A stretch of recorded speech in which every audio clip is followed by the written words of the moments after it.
Hey guys, Stealth here. Today I'm looking at a new game, although I suppose you could say that game doesn't really do it justice. What we're looking at is Command Modern Air and Naval Operations. So let's say that in short, CMNAO, or CMANO. I'm not really sure what the appropriate abbreviation is, but CMANO seems to be the accepted, let's say, abbreviation of the game title.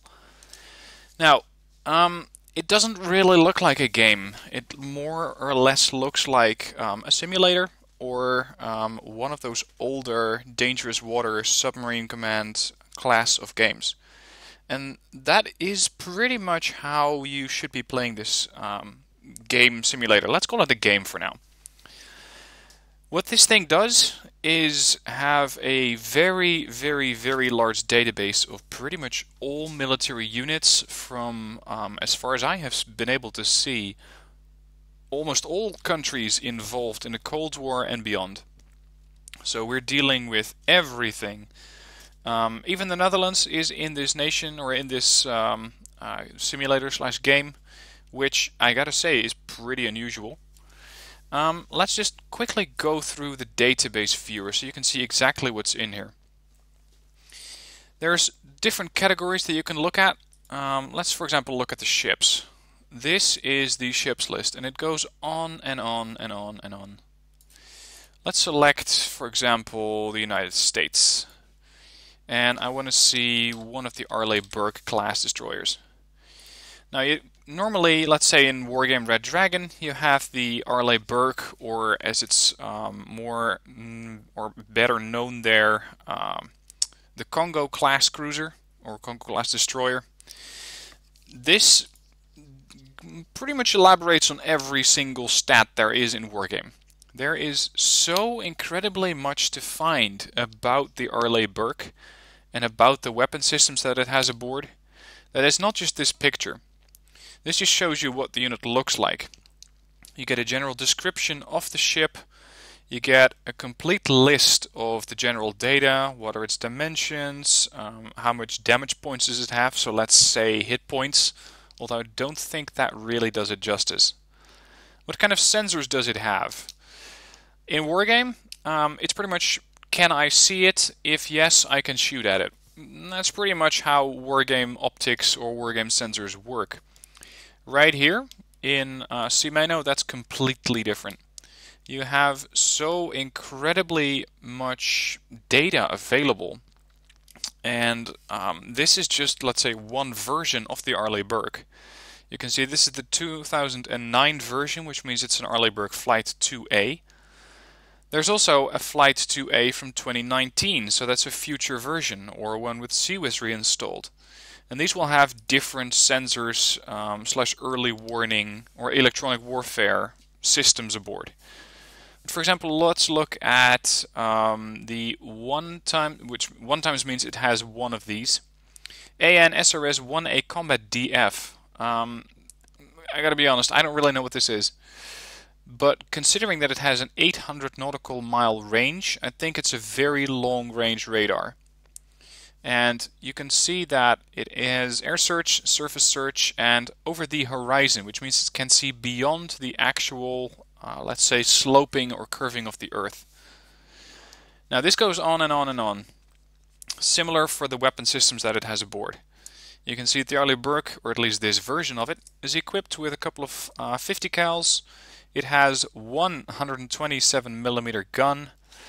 It has Bushmasters, it has a triple launcher of torpedoes, and you can see that these torpedoes can target submarines, have a maximum speed of 45 knots, a maximum range of 4 nautical miles, etc, etc, etc. It just goes on and on.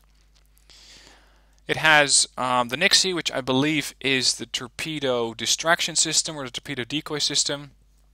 It has SRBOCs, which, if I'm correct, are countermeasures.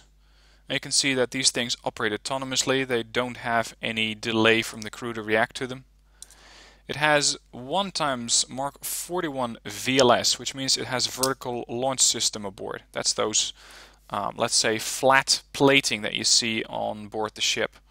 Unfortunately, you don't really get a good view of the main deck of the ship, but on the bow of the Arleigh class there's a couple of those, let's say, flat cells, and that's the VLS. And there is just so much data about all of these ships. Now, I gotta say, the developer was kind enough to provide me with a key, and that's mostly because I asked to show this game off to you. I'm not being paid to do a review on it, I just wanted to see what exactly this thing is like. I have watched a couple of YouTube videos on it, and this game is incredibly in-depth. For some people, that may scare you off, because there is just so much to consider. Let's say, and this is just one ship, there's just so much to consider, and this is the United States Navy, or just the United States Arleigh Burke class ships. But there's so much to consider, there's so much strategy involved, and there is not really any animation. What you can see are blips moving across the screen. Let's load up a standalone scenario. Let's say First Contact 1986. This is Norway versus the Soviet Union. I'm going to skip the introduction for now and just show you what the game looks like. I'll be doing a more detailed gameplay of it later on. I'm going to accept that, apply changes and start. This is pretty much what you're going to be looking at. For some people, they're going to be perfectly happy with it. Maybe you're someone who is much more enjoying the, let's say, the explosions that you get in Wargame Red Dragon. It's the more, I suppose you could say, graphical warfare. This is much more how modern naval systems or modern warfare systems look like. The developer of CMANO, which is Slytherin Games, and Matrix Productions, is calling this the closest you can get to naval warfare short of the Pentagon. It has so much depth, so much different possibilities, so many scenarios that you can play, or if there are no scenarios in the game yet for your situation, you can always create some. And this allows you to have an incredible amount of freedom so that you can play out whatever kind of scenario you want. Keep in mind, it's air and naval operations. That means that everything that's happening ashore is not in this simulator. That means no tanks, no infantry, no stuff like that. There are possibly scenarios which have it scripted in, but I don't think that it's in the game by default. Anyway, if this is not a game for you, that's perfectly fine. I'm not going to be doing this non-stop, simply because it can get very intense to keep a track of everything that's going on, but on a completely different level than it is going to happen in, let's say, Wargame Red Dragon or Armored Warfare. Alright, let's show off some other stuff that the game can do. I'm going to start this up, and you can see that everything starts to move. Over here on the bottom left side you have the battle log or the message log. Because I started the scenario up, everything has been lit up, or at least a lot of contacts have been detected. Now, I skipped over the introduction, so I don't know exactly what my objective is. Of course, normally that is something I'd be spending a lot of time with, because I want to know exactly what I'm getting myself into and what I need to do. Anyway, new contact detected by MRK Nanushka 3, sensors, bandstand, Titanite passive element, so I think it's a passive radar, at 239 degrees, estimated distance 27 nautical miles. This is just one of the contacts, and you can see that they are identified, or at least they're detected, but they are called skunks. Means that the unit that detected them doesn't really know exactly what they are yet. We don't know what side they're on, we don't know what their course is, what their speed is, what their battle damage assessment is, if they have fires going on or flooding. All that we know is that it has been detected by a navigation radar of one of my ships. And there are scenarios, I believe, which have either civilians or friendlies in the map, which may not yet have been identified. You could make the mistake of just hoping it's a hostile target and firing a missile at it, but that can lead to some very, very nasty situations. And one of the things I'm thinking of is the crash with the Malaysian airliner, or the Malaysian airliner that got shot down over Ukrainian airspace, which was just a civilian airliner. It had absolutely nothing to do with the conflict in Ukraine. It was because it was not identified properly, or at least I think that had something to do with it, and it was unfortunately shot down by, I believe, a bug AA system. Similarly, you can have problems with identification in this game.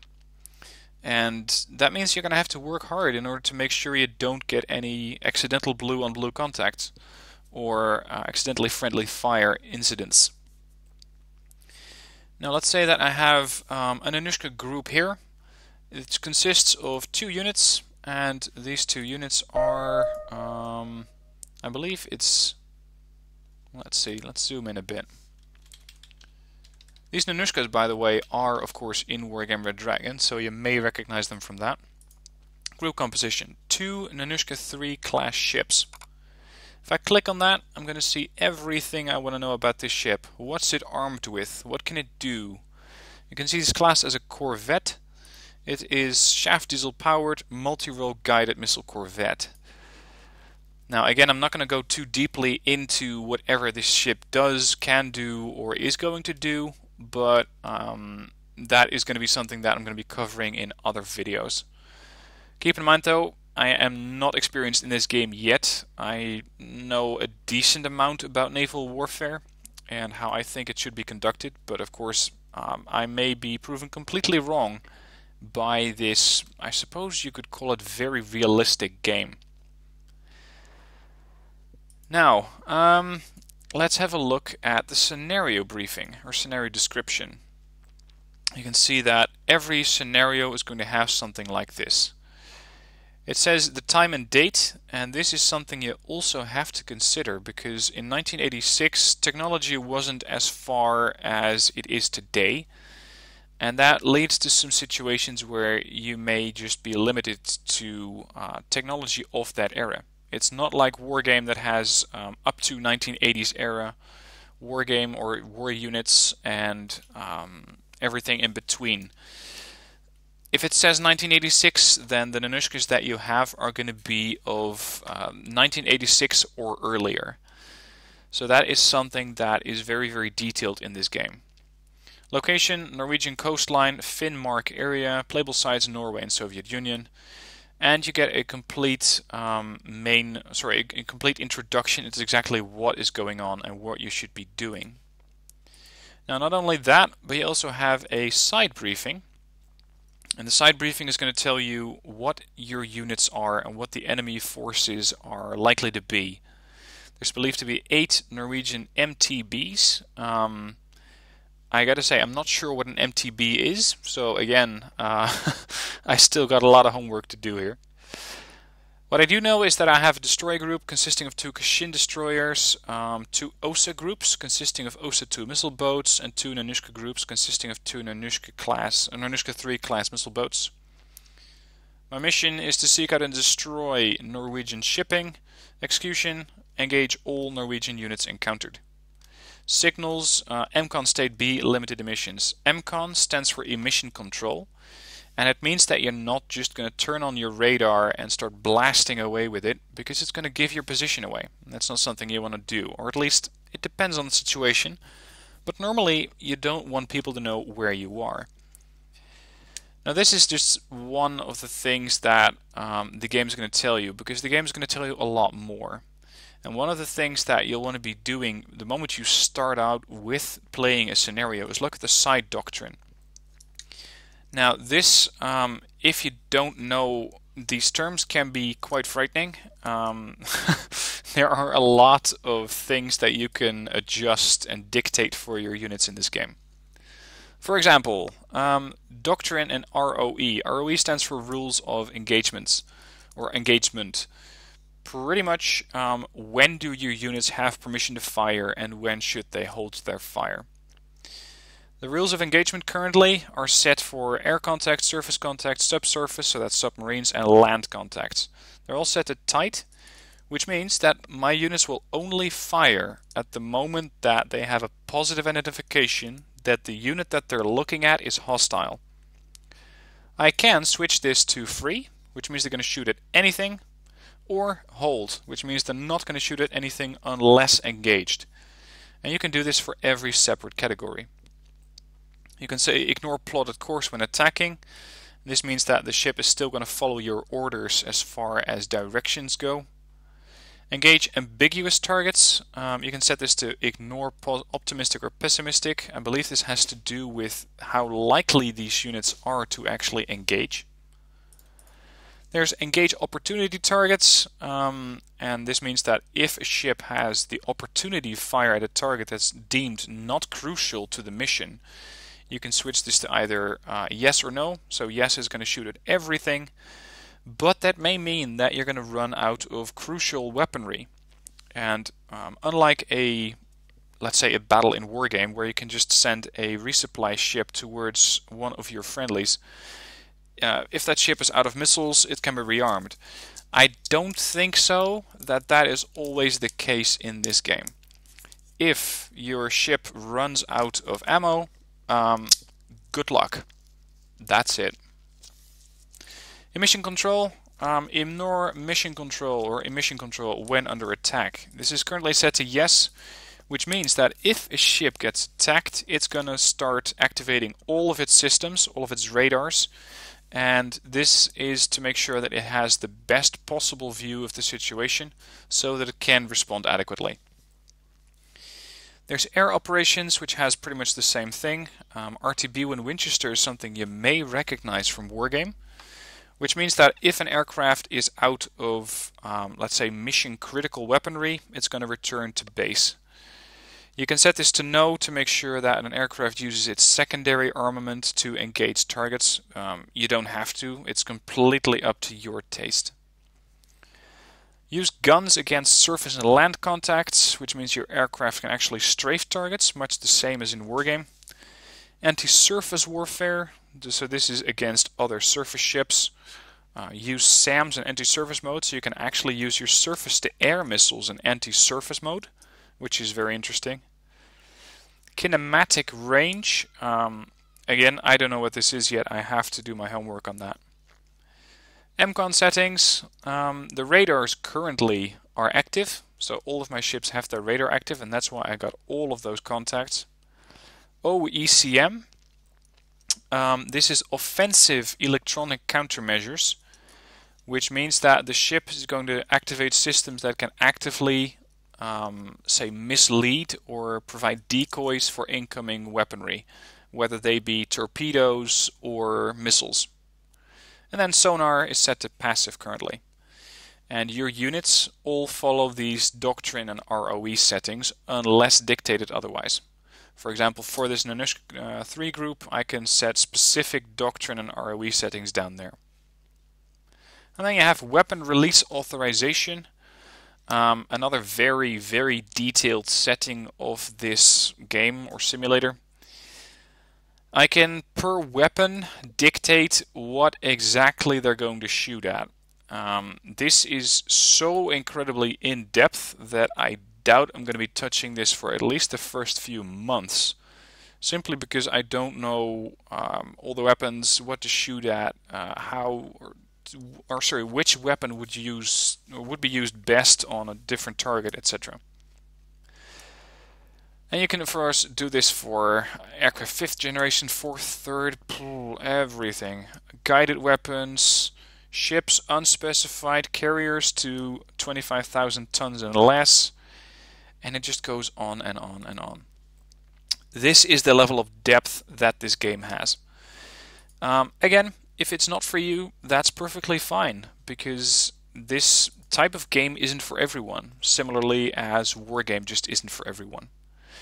I'm definitely going to be looking at some of the scenarios here, and I'm going to be playing this quite a lot just in order to start learning it, to start seeing exactly how it works, what do I need to do, how do I need to control my units.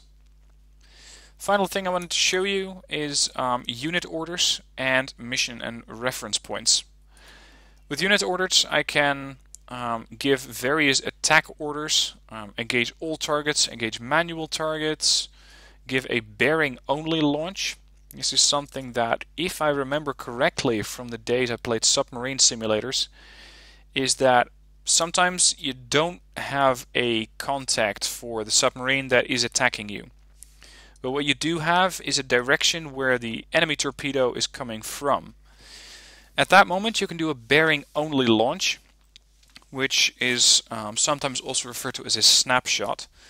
And it's going to mean that you are going to fire back in the direction where the enemy torpedo has come from. So stuff like that is also modeled in this game. You can tell it to drop targets, so not to engage everything, to drop everything, not to engage anything, ignore plotted course, weapon control status, everything.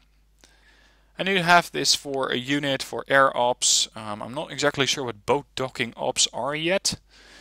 You can change the sensors. Let's say for this Nanushka, I can see that it has several sensors. It has its radars active. I can tell this group to turn its sonar on or offensive ECM on. All sorts of stuff like that is going to impact how my units behave. Now finally, you have the mission and reference points. And again, quite a long list, and these missions are pretty much all dictated by the mission editor. This is not a mission editor in the sense that you can create your own scenarios. That's a whole different section of the simulator. But what I can do is dictate missions for specific groups of units. And for example, there is one group or one mission currently that all units are assigned to, which is an anti-surface warfare patrol. ASUW stands for anti-surface warfare. ASW is anti-submarine warfare. Currently, it means that all of these ships are ordered to patrol between RP, and that's reference point 46 through 49, which is this large block. You can see the red zone in the map. That's where these ships are going to be operating, and anything that gets, I believe, inside that sector is going to get killed off. And you can, of course, again, dictate per unit what they're going to be tasked with. For example, this second Nanushka, I can tell it to go do something else or patrol in a different zone. I can set specific activation times for missions, so they're going to, let's say, fire one after another. First you want to fly in with a bunch of fighters, next you want to fly in with a bunch of seed aircraft, and finally you want to finish off a target with a bombing run. You can assign these ships to and from missions, or at least ships your units, because they don't all have to be ships. And I can tell it all sorts of different things. And again, I can adjust the mission doctrine here so that, for example, units assigned to this mission have a different mission doctrine than the general doctrine that I showed you before. So that means that the general doctrine is tight. Only fire at everything unless or only if you have it identified as hostile. Units that are assigned to this mission have a different doctrine. They're going to behave differently. These are set to fire or free fire at everything that's a subsurface contact. And that makes sense, because in this scenario, apparently I don't have any subsurface contacts. All I have is surface ships. So everything that's happening beneath the surface is likely to be a Norwegian unit. And that's why my units are free to fire at it. So in a way like this, you can adjust all sorts of different weapon systems, give your units orders, create missions, and watch them executed. You don't have as much direct control over these missions as you normally would with Wargame or Armored Warfare, but it's a much more strategical, operational level planning instead of the, I suppose you could say, tactical strategical level that you're operating at with Wargame. Alright, that is my first look at this new game. There is very, very, very much in this game, and that is why it has a pretty hefty price tag. Currently, and currently means November through, I believe, January 4th of 2016. It's on sale, and you can pick it up for, I believe, 40 or 45 euros. Yeah, that's the discount, because normally this thing is priced at, I believe, 80 euros or something along the ranges of $85. Now that is a pretty steep price tag, but keep in mind that you have this incredible database of units available, and that means that pretty much every single naval unit between I think 1950 onwards has been modeled. Here, for example, I have the Dutch Navy. Let's bring up one of the most beautiful ships that we have, as far as I'm concerned. 7 Provinces class. You can see that, and that's the last thing I'm going to say about this. The 7 Provinces entered service in 2004. 2006 it got modernized, so there's a different version of it in the game. And this year it got modernized again, so it's going to have, again, different strategies or different units, different sensors, different weapon systems. So that's how detailed this game is. The game got launched in 2013, but considering that I have the 7 Provinces here from 2015, it means that the game is still being supported. The community isn't that big, because it's a very, very niche market. But there are very, very many scenarios that you can download, all community created with stories behind them, different sort of scenarios that you can play, and all of these you can just download for free from the developer website. So that concludes this first look. Let me know what your thoughts are in the comments down below. I'm going to be doing a couple of series on this game, because I think it's really, really interesting, and it has a lot more depth than Wargame. Wargame has 1,500 units. I'm not sure how many units this this game has, but it just goes on and on and on and on. Let me know what your thoughts are in the comments down below.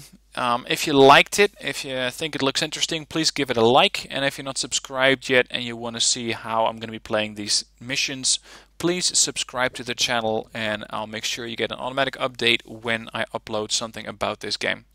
For now, thanks for watching. Hope you enjoyed it, and hope you're going to watch these missions with me. And I'll be seeing you in the next video.